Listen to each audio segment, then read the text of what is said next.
ટોપ સ્ટોક્સની વિગત સાથે જોડાયા છે સહયોગી નીરજ અને Aarti. Good morning again Neeraj. HDFC બેંકની વાત કરી રહ્યા હતા, શું ડિટેલ્સ છે અત્યારે? આજે શું કામ ફોકસમાં રહેશે આ કાઉન્ટર અને અન્ય કયા સ્ટોક્સ રહેશે?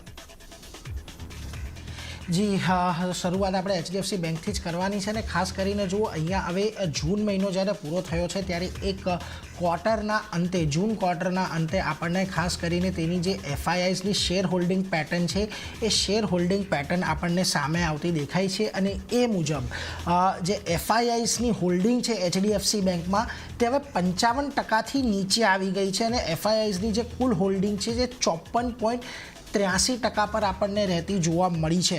હવે ખાસ કરીને અહીંયા આનાથી સંકેત એ મળે છે કે જ્યારે પણ હોલ્ડિંગ FIIsની MSCI ઇન્ડેક્સની અંદર ઘટતી જોવા મળે FIIsની ઘટતી જોવા મળે છે ત્યારે MSCI ઇન્ડેક્સની અંદર એક વેઇટેજ વધવાની અહીંયાથી આપણને આશા જન્મે છે અને એ જે અપેક્ષા છે વેઇટેજ વધવાની એને કારણે નવા ઇન્ફ્લોઝ આ કાઉન્ટરની અંદર આપણને આવતા જોવા મળી શકે છે અને અમુક જે રિસર્ચ રિપોર્ટ ગઈકાલે સાંજે આવ્યા એના પ્રમાણે લગભગ 300 થી 400 કરોડ ડોલરનો ઇન્ફ્લો HDFC બેંકની અંદર અહીંયા આપણને આવતો જોવા મળી શકે છે.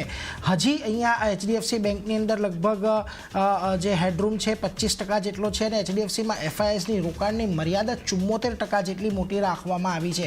એટલા માટે ખાસ ધ્યાન રાખજો, HDFC બેંક અહીંયાથી આજના દિવસે ફોકસમાં રહેવાનો છે. જેમ રચનાએ પણ વાત કરી કે આજે કદાચ આપણને ત્યાં આગળ એક મોટો ગેપઅપ ઓપનિંગ થતો જોવા મળે. એટલે અહીંયા મહત્ત્વની વાત હવે એ છે કે આપણે છેલ્લા ઘણા દિવસથી HDFC બેંકની અંદર એક સારી એવી તેજી જોઈ છે.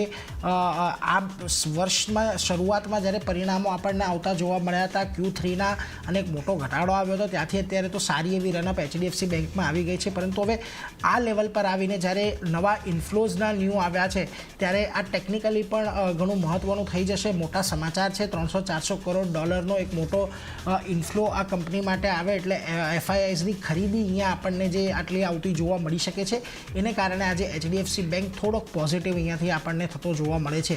હવે અહીંયા એ વાતનું પણ ધ્યાન રાખજો કે છેલ્લા 3-4 મહિનાની અંદર કે છેલ્લા 1-1.5 મહિનાની અંદર HDFC બેંકની અંદર જે સારી એવી તેજી આવી છે તેજીનું એક મુખ્ય કારણ રહ્યું છે આપણા ડોમેસ્ટિક ઇન્વેસ્ટર, સ્થાનિક રોકાણકારો કે જે મ્યુચ્યુઅલ ફંડ દ્વારા કે એના દ્વારા રોકાણ કરે છે અને મ્યુચ્યુઅલ ફંડ છે બહુ મોટા પાયે આ બધા સ્ટોકની અંદર છેલ્લા ઘણા સમયની અંદર ખરીદદારી કરી છે. એટલે HDFC બેંક આજના દિવસે ધી મોસ્ટ ફોકસમાં રહેવાનો છે. શરૂઆતથી જ આપણે એના પર પણ ચર્ચા કરીશું એટલે ત્યાં એક ખાસ ધ્યાન રાખતા રહેજો. પરંતુ આના સિવાય ઘણી બધી business update, monthly, quarterly business update હવે આવવાની શરૂ થઈ ગઈ છે. IEXની જો જૂન મહિનાની બિઝનેસ અપડેટ આવી છે, કુલ ઇલેક્ટ્રિસિટી વોલ્યુમ 24% જેટલા વધ્યા છે. ગ્રીન માર્કેટ વોલ્યુમ લગભગ 272 મિલિયન યુનિટથી વધીને 744 મિલિયન યુનિટ પર રહ્યા છે યર ઓન યર બેઝિસ પર. ડે અહેડ માર્કેટ વોલ્યુમ છે એની અંદર પણ 18%નો વધારો જોવા મળ્યો છે અને real time electricity market volume છે એ પણ 20% જેટલા વધ્યા છે. એટલે જૂન મહિનાની અંદર જે હજી આપણે ઉત્તર ભારતની અંદર એક જે મોટા પ્રમાણના હીટ વેવ જોવા મળી હતી એને કારણે જો ઇલેક્ટ્રિસિટી વોલ્યુમ અહીંયાથી આપણને વધતા દેખાયા છે. સ્ટોક ફોકસમાં રાખજો. IEXમાં પણ એક સારું એવું રનઅપ આપણે છેલ્લા 1-2 અઠવાડિયાની અંદર જોઈ લીધું છે.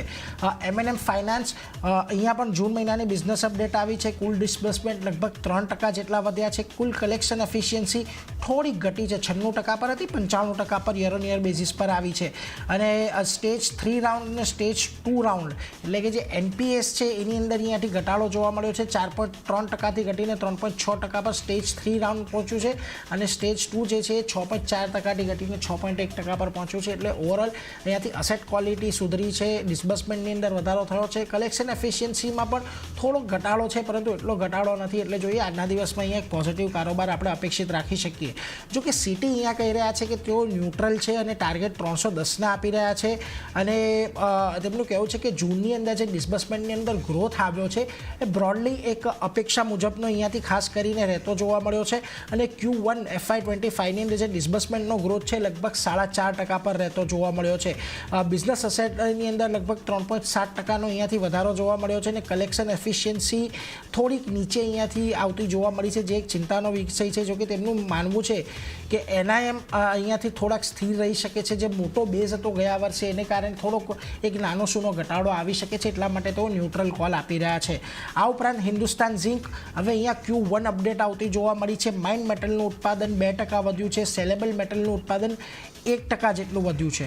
રિફાઇન્ડ જે ઝિંકનું ઉત્પાદન છે એની અંદર પણ વધારો થયો છે સામાન્ય 1%નો યર ઓન યર બેઝિસ પર, અને રિફાઇન્ડ લેડનું ઉત્પાદન પણ 2% જેટલું વધીને 51 કિલોટન પર પહોંચ્યું છે, અને ચાંદીનું ઉત્પાદન 7% જેટલું અહીંયાથી ઘટતું જોવા મળ્યું છે. એટલે જુઓ, બધી જગ્યાએ ઉત્પાદનની અંદર વધારો છે. ચાંદીને છોડી દઈએ તો, પરંતુ કોઈ બહુ મોટો ઉછાળો અહીંયા જોવા નથી મળી રહ્યો. એટલે ખાસ કરીને વોલ્યુમની અંદર આપણને કોઈ બહુ મોટો ઉછાળો જોવા નહીં મળે. શક્યતા છે કે કદાચ થોડીક નેગેટિવ ઇમ્પેક્ટ એટલા માટે અહીંયાથી આવી શકે કારણ કે જે ગ્રોથ છે એ માત્ર 1% 2% જેટલો ગ્રોથ છે કે જેની અંદર બહુ કોઈ મોટો ગ્રોથ નથી. અને ખાસ કરીને હવેનું જે આ ક્વાર્ટર આવશે એ અહીંયાથી એટલા માટે પણ મહત્ત્વનું રહેશે કારણ કે ચોમાસા દરમિયાન મોટેભાગે માઇનિંગ એક્ટિવિટીઝની અંદર પર બ્રેક લાગતી જોવા મળે છે વરસાદને કારણે. એટલે જોવું રહ્યું આજના દિવસે અહીંયા કેવી ઇમ્પેક્ટ આપણને આવતી જોવા મળે છે. ખાસ કરીને એવેન્યુ સુપરમાર્ટ જુઓ, Q1 બિઝનેસ અપડેટ અહીંયા પણ આવ્યા છે. Q1 FY25માં સ્ટેન્ડ અલોન આવક જે છે વધારો થયો છે યર ઓન યર બેઝિસ પર 11,584 કરોડથી વધીને 13,711 કરોડ પર રહેતા જોવા મળ્યા છે. અને 30 જૂન સુધીમાં સ્ટોરની કુલ સંખ્યા 371 પર પહોંચતી જોવા મળી છે. અત્યારે તો પોઝિટિવ આંકડા છે, પરંતુ બ્રોકરેજ શું કહી રહ્યા છે એ પણ એક વખત જોઈએ. સિટી કહી રહ્યું છે સેલ કરો, ટાર્ગેટ અહીંયા તેઓ 3400ના આપી રહ્યા છે. તેમનું કહેવું છે કે Q1 FY25માં જે અપડેટ આવી છે એમાં કોઈ ગ્રોથની અંદર બહુ મોટી તેજી જોવા નથી મળતી, પરંતુ અહીંયાથી ખાસ કરીને માર્જિન ટ્રેજેક્ટરી અહીંયાથી ખાસ ધ્યાનમાં રાખવાની છે. અને ખાસ કરીને જે સ્ટોર એડિશન છે 6 થયા છે, અને ખાસ કરીને Q1 FY24 અને આપણે FY24માં 3 સ્ટોર એડ થતા જોયા હતા. FY23ની અંદર 10 સ્ટોર એડ થતા જોયા હતા, અને FY24-23ની અંદર 41-40 જેટલા આપણે સ્ટોર એડ થતા જોયા હતા. એટલે અહીંયા પણ કોઈ બહુ મોટો આંકડો જોવા નથી મળ્યો. એટલે તેઓ અહીંયાથી ખાસ કરીને સેલનો કોલ આપી રહ્યા છે, 3400ના ટાર્ગેટ આપી રહ્યા છે. આ ઉપરાંત મોઇલ Q1 બિઝનેસ અપડેટ આવ્યું છે. તેમનું સેલ્સ જે છે એ 14% જેટલું વધ્યું છે. ઉત્પાદનની અંદર લગભગ 7.5%નો વધારો આવ્યો છે. પોઝિટિવ અપડેટ છે. આજે એના પર એક ખાસ આપણે નજર રાખીશું. NLC લિમિટેડની બિઝનેસ અપડેટ આવી છે. Q1 FY25માં લિગ્નાઇટનું ઉત્પાદન 22% જેટલું વધ્યું છે, જ્યારે કોલસાના ઉત્પાદનની અંદર 35%નો વધારો આવતો જોવા મળ્યો છે. અને કુલ વીજળીનું ઉત્પાદન છે એની અંદર લગભગ 10.38% એટલે કે 10.5%નો વધારો આવતો જોવા મળ્યો છે. સારા નંબર્સ છે ગ્રોથના. જોઈએ અહીંયા આજે આપણને કેવી એક મજબૂતી જોવા મળે છે. જોઈએ ગઈકાલે જો 5.5%ની એક સારી એવી તેજી આ સ્ટોકની અંદર આવતી જોવા મળી હતી. આ ઉપરાંત યસ બેંક પર ધ્યાન આપજો. Q1 બિઝનેસ અપડેટ આવ્યા છે. લોન અહીંયાથી ક્વાર્ટર ઓન ક્વાર્ટર બેઝિસ પર માત્ર 0.9% વધી છે. યર ઓન યર બેઝિસ પર 14%નો વધારો છે. ડિપોઝિટ અહીંયા 0.5% જેટલી ઘટી છે ક્વાર્ટર ઓન ક્વાર્ટર બેઝિસ પર, પરંતુ યર ઓન યર બેઝિસ પર 20.8%નો વધારો છે. કાસા રેશિયો અહીંયાથી 30.7% હતો, જેની સામે 30.7% પર રહ્યો છે. ખાસ કરીને યર ઓન યર વાત કરીએ તો 29.4%થી વધીને અહીંયા 30.7% પર રહ્યો છે. અને ક્વાર્ટર ઓન ક્વાર્ટર બેઝિસ પર ઘટાડો જોવા મળ્યો છે. જુઓ, સિક્વન્શિયલી થોડાક નબળા નંબર છે.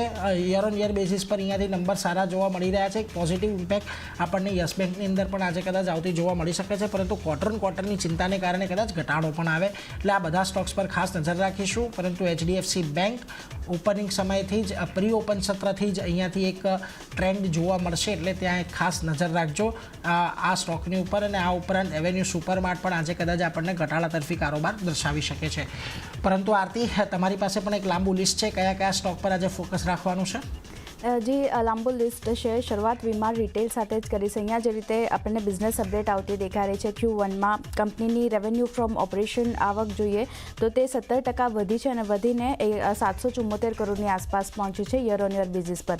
બીજી બાજુ જે લાઇમ રોડ છે તેની રેવન્યુ ફ્રોમ ઓપરેશન આવક જોઈએ તો તે આપણને 16% વધતી દેખાય છે, અને વધીને 786 કરોડની આસપાસ પહોંચી છે. તો એક સારા બિઝનેસ અપડેટના કારણે આજે વીમા રિટેલનું કાઉન્ટર ફોકસમાં રહેશે. બીજું જે કાઉન્ટર છે તે ફોર્સ મોટર્સનું છે. અહીંયા પણ જૂન બિઝનેસ અપડેટ આપણને આવતી દેખાઈ રહી છે. કુલ વેચાણમાં થોડો ઘણો ઘટાડો જોવા મળતો દેખાયો છે. 2.9% ઘટ્યું છે, અને ઘટીને 2553 યુનિટ પર પહોંચ્યું છે. બીજી બાજુ સ્થાનિક વેચાણની વાત કરી લઈએ તો ત્યાં વધારો છે. 12.7% કંપનીનું સ્થાનિક વેચાણ વધ્યું છે, અને કુલ સેલ્સ એક્સપોર્ટની વાત કરી લઈએ તો તે 80% ઘટ્યો છે. 80% ઘટી અને 88 યુનિટની આસપાસ પહોંચ્યો છે. તો એક મિશ્ર બિઝનેસ અપડેટ કહી શકાય આપણને ફોર્સ મોટર્સ તરફથી આવતા દેખાયા છે. નજર નજર રાખવાની રહેશે અહીંયા પણ. પર્સિસ્ટન્ટ સિસ્ટમની વાત કરી લઈએ તો અહીંયા જે રીતે અધિગ્રહણ કરવાના સમાચાર આવતા દેખાઈ રહ્યા છે તેને કારણે સ્ટોક પોઝિટિવ રિએક્શન બતાવી શકે છે. યુએસની સબસિડરી પર્સિસ્ટન્ટ સિસ્ટમ આઈએનસી જે સ્ટારફિશ એસોસિએટ્સનું અધિગ્રહણ કરશે અને સ્ટારફિશ એસોસિએટ્સમાં લગભગ 100% હિસ્સો જે છે તે $20.7 મિલિયન અહીંયાથી કંપની ખરીદતી જોવા મળશે. તો પર્સિસ્ટન્ટ સિસ્ટમ પર પણ આજે એક ફોકસ રાખવાનું રહેશે. કોનકોર નેક્સ્ટ કાઉન્ટર અહીંયા વાત કરી લઈએ તો જે રીતે અહીંયા જૂન 2024માં કંપનીએ ફ્રેટ લોડિંગ જે છે તે 10% વધાર્યું છે અને વધારીને 153.46 મેટ્રિક ટન પર કર્યું છે. અને જૂનમાં રેલવેની ફ્રેટ લોડિંગની વાત કરી લઈએ તો ત્યાંથી કમાણી જે છે તે લગભગ કંપનીની 11% વધતી જોવા મળતી દેખાય છે. 14,798 કરોડની આસપાસ પહોંચી છે. તો ફોકસ કોનકોરના કાઉન્ટર પર પણ રાખવાનું રહેશે. અહીંયા પણ એક પોઝિટિવ રિએક્શન સ્ટોક બતાવી શકે છે.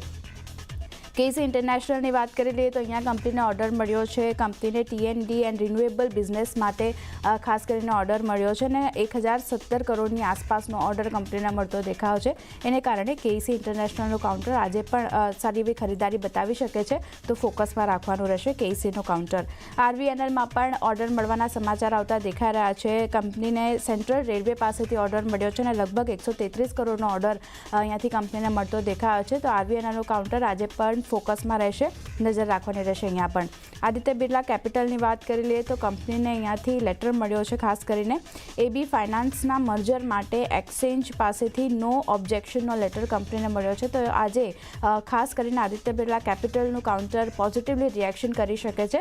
તો નજર રાખવાની રહેશે. નેક્સ્ટ કાઉન્ટર એચસીએલ ટેકની વાત કરી લઈએ તો સેન્ટર અહીંયાથી કંપની દ્વારા લોન્ચ કરવામાં આવ્યું છે. પોઝિટિવ સમાચાર છે. પટના સેન્ટરમાં ગ્લોબલ ડિલિવરી સેન્ટર કંપની તરફથી શરૂ કરવામાં આવ્યું છે. આઈટી અને એન્જિનિયરિંગ સર્વિસ આ સેન્ટર જે છે તે પૂરું પાડશે અને આ હાઈટેક અને સેમિકન્ડક્ટર કંપનીઓને સર્વિસ અહીંયાથી કંપની હવે પૂરી પાડતી જોવા મળશે. તો એચસીએલ ટેક માટે પણ એક સારા સમાચાર છે. આજે પણ અહીંયા ફોકસ રાખવાનું રહેશે કઈ રીતે સ્ટોક આગળ પોઝિટિવલી રિએક્ટ કરે છે.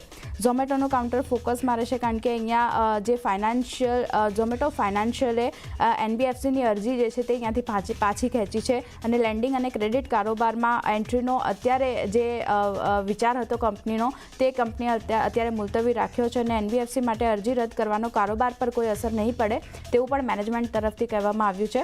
તો ફોકસ ઝોમેટોના કાઉન્ટર પર પણ રાખવાનું રહેશે. અને છેલ્લે જીપીટી ઇન્ફ્રાની વાત કરી લઈએ તો અહીંયા બોર્ડ બેઠક કંપનીની થવાની છે 5 જુલાઈએ ખાસ કરીને બોર્ડ બેઠક થતી જોવા મળશે અને ફંડ એકત્ર કરવા પર બોર્ડ અહીંયાથી વિચાર કરતી જોવા મળશે. તો એને કારણે જીપીટી ઇન્ફ્રાનું કાઉન્ટર પણ ફોકસમાં રાખવાનું રહેશે. તો ચાંદની આ બધા સ્ટોક જે નીરજે જણાવ્યા મેં જણાવ્યા બધા પર નજર રહેશે. જી, તો બધા